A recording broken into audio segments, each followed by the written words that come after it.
Hello, dear students.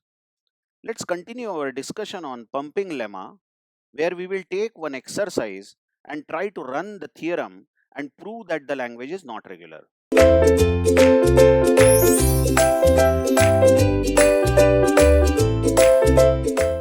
Now, I will read out the lemma for you or theorem for you, but I guess reading this theorem won't be a good exercise because initially, it's very cumbersome, very difficult to understand what the theorem is saying.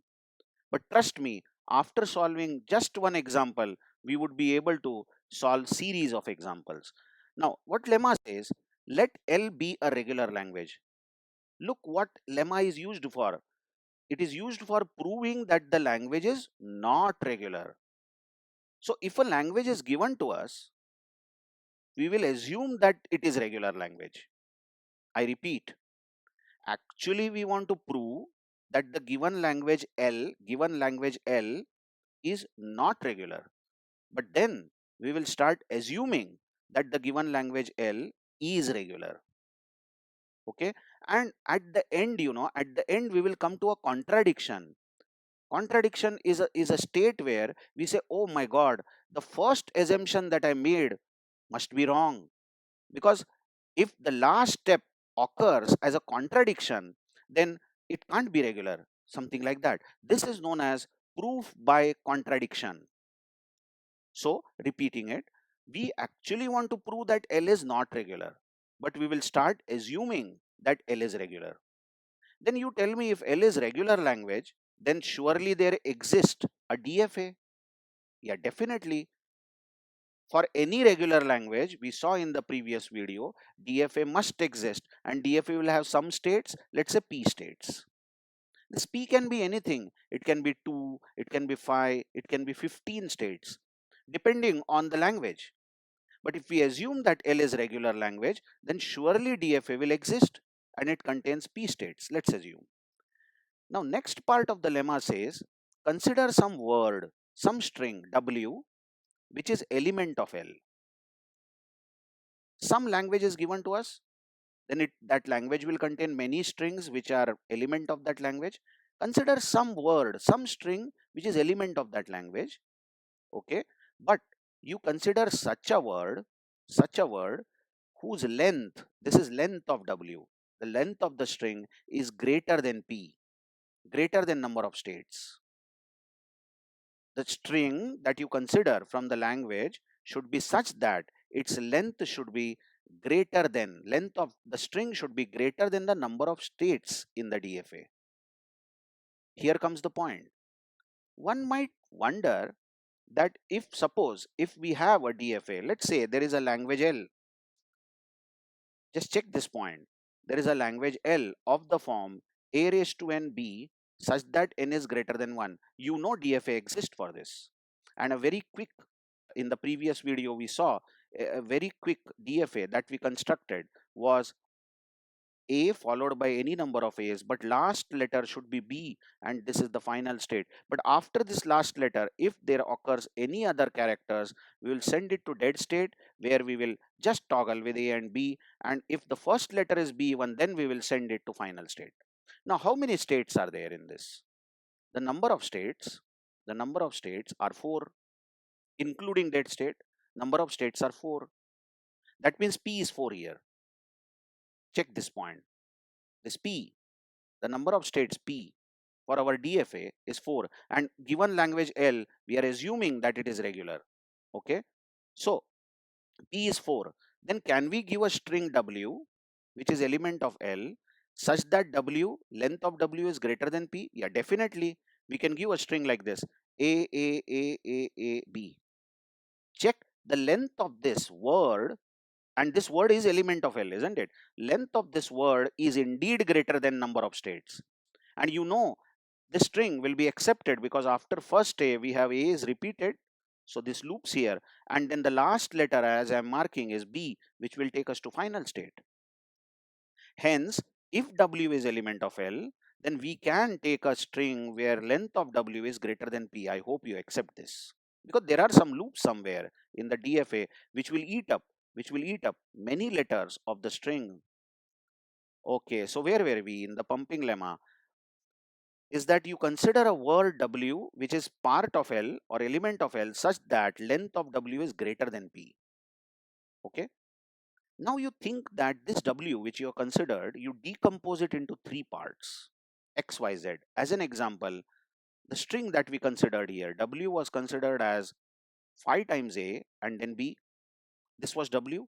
You think of that you're decomposing it into say three parts. This part is called X, this is Y, and this is Z.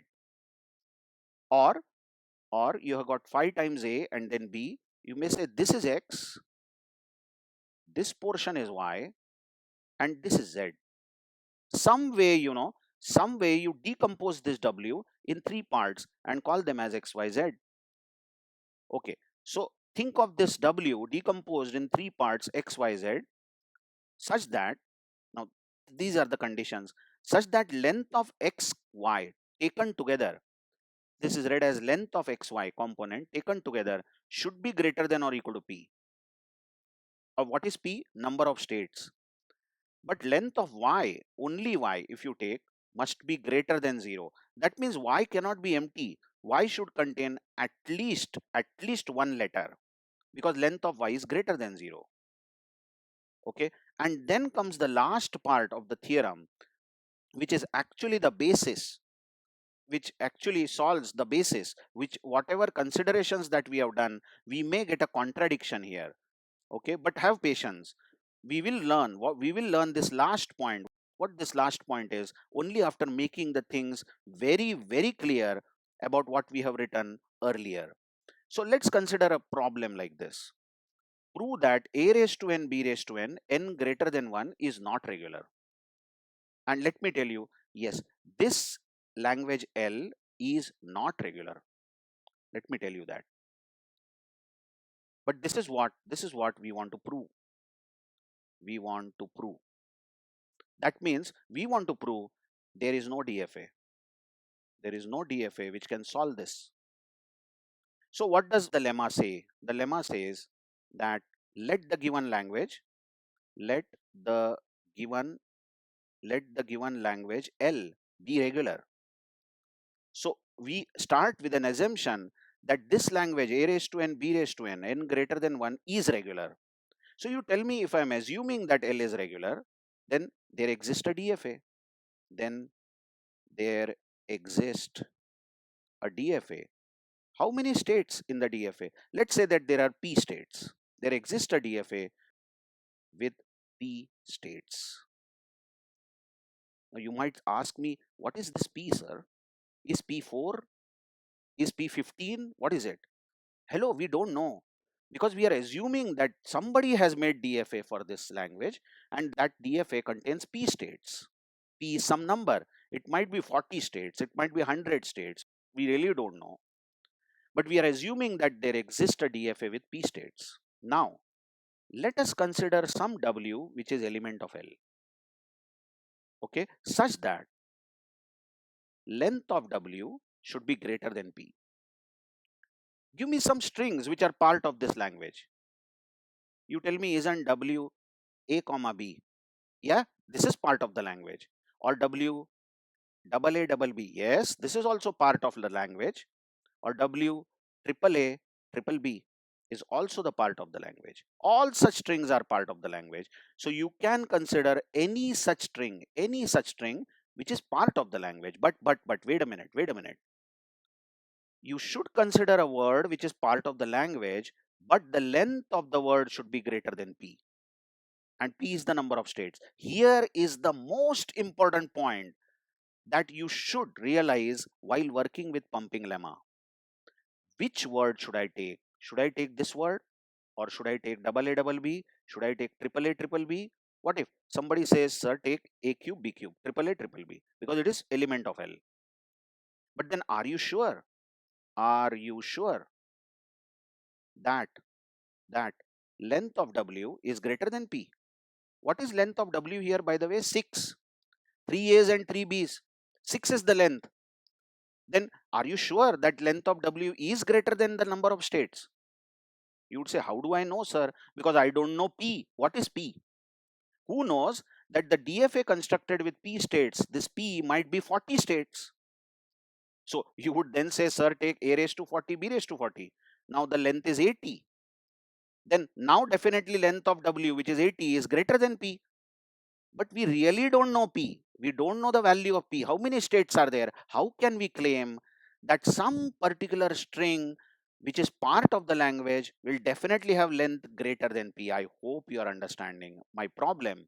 What I am trying to explain is that the big point about this theorem is that you take some word which is part of L, but make sure that the length of that word should be greater than P. So which word you should take where you can be 100% sure that length of word is greater than P? Here comes the word. We can take the word as A raised to P, B raised to P. What do you say about this? What kind of string is this? How many A's are there in the beginning? P A's. And how many B's at the end? P B's. So you have W as A repeated. How many times? P times. And then B repeated. How many times? P times. This is exactly P number of A's and this is exactly P number of B's. So this is A raised to P, B raised to P, and this is part of language. Come on, this is part of language, and we are also surely, length of W is greater than P because length of W is now 2P, 2 times P. You can be now sure that this is what we want as far as the lemma says. The lemma says take some string W which is element of L, but length of P should be surely greater than P, and we have taken such a string. Now the next part says that decompose W in 3 parts, X, Y, Z. Now watch the string that we have taken. Check this. This is the string A raised to P, B raised to P. There are exactly P A's in the beginning and P B's at the end. So the length of this is 2P. We want to somehow decompose this into X, Y, Z, 3 parts. But then there is a condition. W should be decomposed as X, Y, Z, but the condition, first condition is length of XY should be less than or equal to P. Let me check if I made some mistake. Oh, this should be greater than or equal to P. Wait a minute. I have written this less than or equal to. I made a mistake here. Just check. This should be less than or equal to P. I'm so sorry. XY should be less than or equal to P. Okay. So this is the condition. You tell me if XY component has to be less than or equal to P. Then if we break this particular string W into XYZ 3 parts, then XY together can be at most up to this point. XY together can be at most up to this point because this length is P. That means Y cannot be after this A and this part can be Z. I repeat, when you decompose this W into 3 parts X, Y, Z, then length of XY taken together, just notice X is one part and Y is other part. But if you take them together, their length collectively should be less than or equal to P. So maximum part in which XY can span is this P characters because length of this much is P. So XY can be at the most up to this point and next will be Z. Or we can have if W is A's repeated P times and then B's repeated P times. Check that these are PA's and these are PB's. Then you can say this portion is XY. Why not? You can say this portion is XY. Tell me what is the length of XY now? Less than P. Yes, less than P. That's also allowed. Then all this part is Z. But length of XY should be less than or equal to P. Please try to understand. Okay. So how are you going to decompose the string? Give me some time. I'll just redraw the string again so that we see how we can decompose. One way of decomposing so that we preserve the rules. We have A repeated, P times, then B repeated, P times, correct? This much is length P. Just check. this much is length p, what follows is exactly p number of b's. What if we take this much as xy, this much as xy? Then the rule is satisfied because length of xy together is p and it can be exactly p also. But the second rule states that length of y component should be greater than 0. Check the second rule while you are taking this. Length of y should be greater than 0. That means we have considered this entire portion as xy. Now let's think of what should be x and what should be y. Length of y should be greater than 0. How about saying y you be in this region only, but y you be a single a? Still you see x and y collected together is exactly p letters. So I guess you are understanding that we have decomposed w in this form. We have decomposed w x y z as follows. We have exactly p number of a's and exactly p number of b's, but we are calling this as y, only single a as y, and these remaining a's here we are calling them as x, and rest of these all b's we are calling them as z. You just tell me, if xy is taken collectively, what's the length? Come on, length is p. And first rule is satisfied. And second rule is also satisfied because length of y should be greater than 0. And it is greater than 0 because length of y is 1. There is 1a in this section. There is no rule for z. There is nothing written about z. Z can be the remaining component. And now the last point. Just check. We are really driving ourselves to complete this. Now what last part says is that you try to find out or figure out or generate new strings from this given string. Taking xyz as you have shown here, taking xyz, you generate a new string. Let's say a new string is x, y raised to 2 and then z. Try to understand y raised to 2 means you are repeating y component 2 times. What will be the new string? Tell me what is x?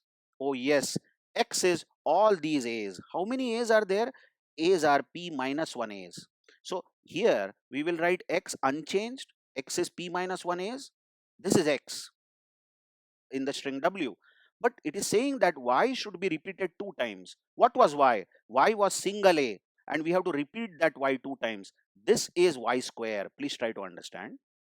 And then z has to be written as it was. Now notice z had exactly p number of b's.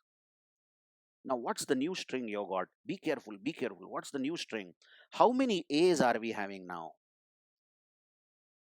Check how many a's are we having? Previously how many a's we were having? P. But now we are having p plus 1 a's because 1 a has been added here. But how many b's are we having? Still the number of b's are p because there is no change made to the number of b's.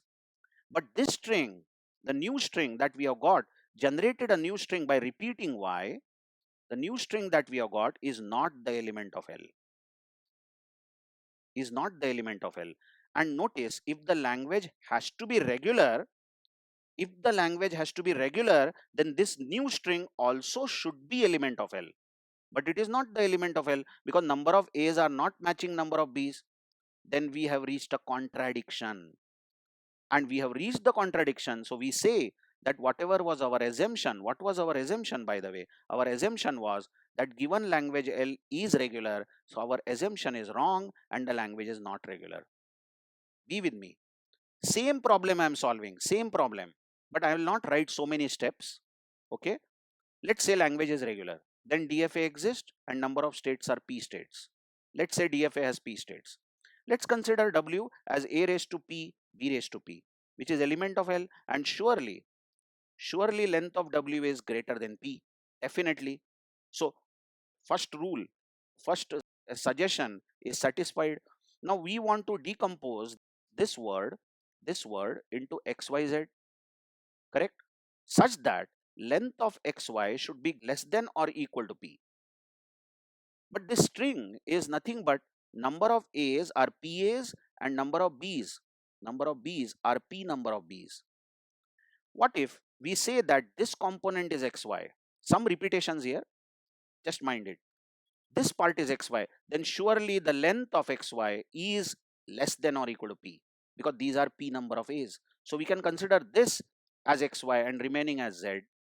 But then if you say that this together is xy, then what is y? You can say this portion is y, only single a. Only single a is y. Because the another rule says y cannot be empty, y should be at least greater than 0. So what exactly is x? X is a raised to p minus 1. What is y? Y is single a. And what is z? Z is b raised to p. Now what if you generate a new language as follows? As follows, just check x y cube z. X y cube z. This should be element of L. But what is this new string? X is a raised to p minus 1. Just check this. But y is repeated 3 times. Y is single a, so we'll get a cube, correct? And then z is b raised to p. What's the new string? What's that? This new string is a p plus 2 raised to p plus 2. Check this. Followed by b raised to p, which is not the element of L. We have reached a contradiction. This should be element of L, but this is not the element of L. So the given language is not regular. I hope you are understanding the word pumping. What we are pumping, we are pumping as many y's as possible. Pump in extra y's, extra y. And after pumping extra y, if we are getting a new string, which is not the element of L, then we say that the language is not regular. Keep checking, keep checking. Hello, have patience, keep checking. The same problem I am taking. Let's say DFA exists, DFA with P states, and the language is regular. Let's say, okay, P states. Then consider some word a raised to P, B raised to P. This is element of L and surely length of W is greater than number of states. Try to decompose W into XYZ, but length of XY should be less than or equal to P. Now this string, as you know, is number of A's are PA's and number of B's are P number of B's. This much is the length P followed by this much is the length P. Now length of XY in the decomposition should be at the most P. It can't be more than P. It can't be more than. It should be less than or equal to P. Then how about saying this much section is XY and this portion is Z? But another rule says that Y should be greater than 0, length of Y.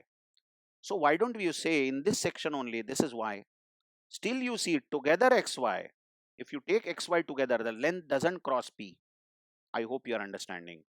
So now what if, by the way, what is X? X is a raised to P minus 1. What is Y? Y is a, single a. And what is Z? Z is B raised to P. Now what if you consider a string X y raised to 0 Z? Look what you're doing. You are not pumping in y, but you are pumping out y. You're taking out y. Y raised to 0 means you don't want y component. What this string will be? X is a raised to p minus 1. And then you are dropping y. You see y raised to 0. So you'll directly have b raised to p. This is z component. You have dropped y. But is this element of L? No. Because number of a's have to be equal to number of b's. Listen, the strings are of the form a raised to n, b raised to n. This is not the element of L. So we have reached a contradiction that DFA does not exist and this language is not regular. You know, all the art of pumping lemma lies over here. Which string will you consider? And then decomposition will be ultimately understood. Trust me. But it's the art to consider a correct type of string whose length is surely greater than p. Now come back to the theorem. I hope you are now understanding the last line. Then for every string W which is element of L, the following must hold true. The following must hold true. What is that? If you generate a new language x y raised to iz, it should be element of L. For I running from 0, 1, 2, 3 onwards up to infinity, you can put any I over here. Like we proved it with y raised to 0 or we proved it with y square, isn't it? Yeah, we proved it. But then you see this must be element of L. But some I, for some I, if W is not element of L, then L is not regular. Then L is not regular. Just see, the nice part about this theorem is, although it is written I is equal to 0, 1, 2, 3, 4, 5, 6, and it goes to up to infinity, you have to find at least one I for which W is not element of L. Like when we proved this, it was enough actually to say that, okay, when I put I as 3, I get not element of L, so I will stop.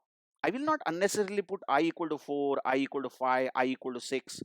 Just for one I, some value of I, if I am able to prove that I get some word, new word, which is not the element of L, I have done with the job. Or if I am able to prove with y raised to 0, when I is 0, again I get the word which is not the element of L, it is enough to prove with I equal to 0 and we can stop. I hope you are understanding pumping lemma line after line, and it should be understood to such an extent that we should be able to remember this throughout all each and every statement of this. More and more exercises I will solve in the coming videos, which will solidify our fundamentals on pumping lemma. Thank you very much.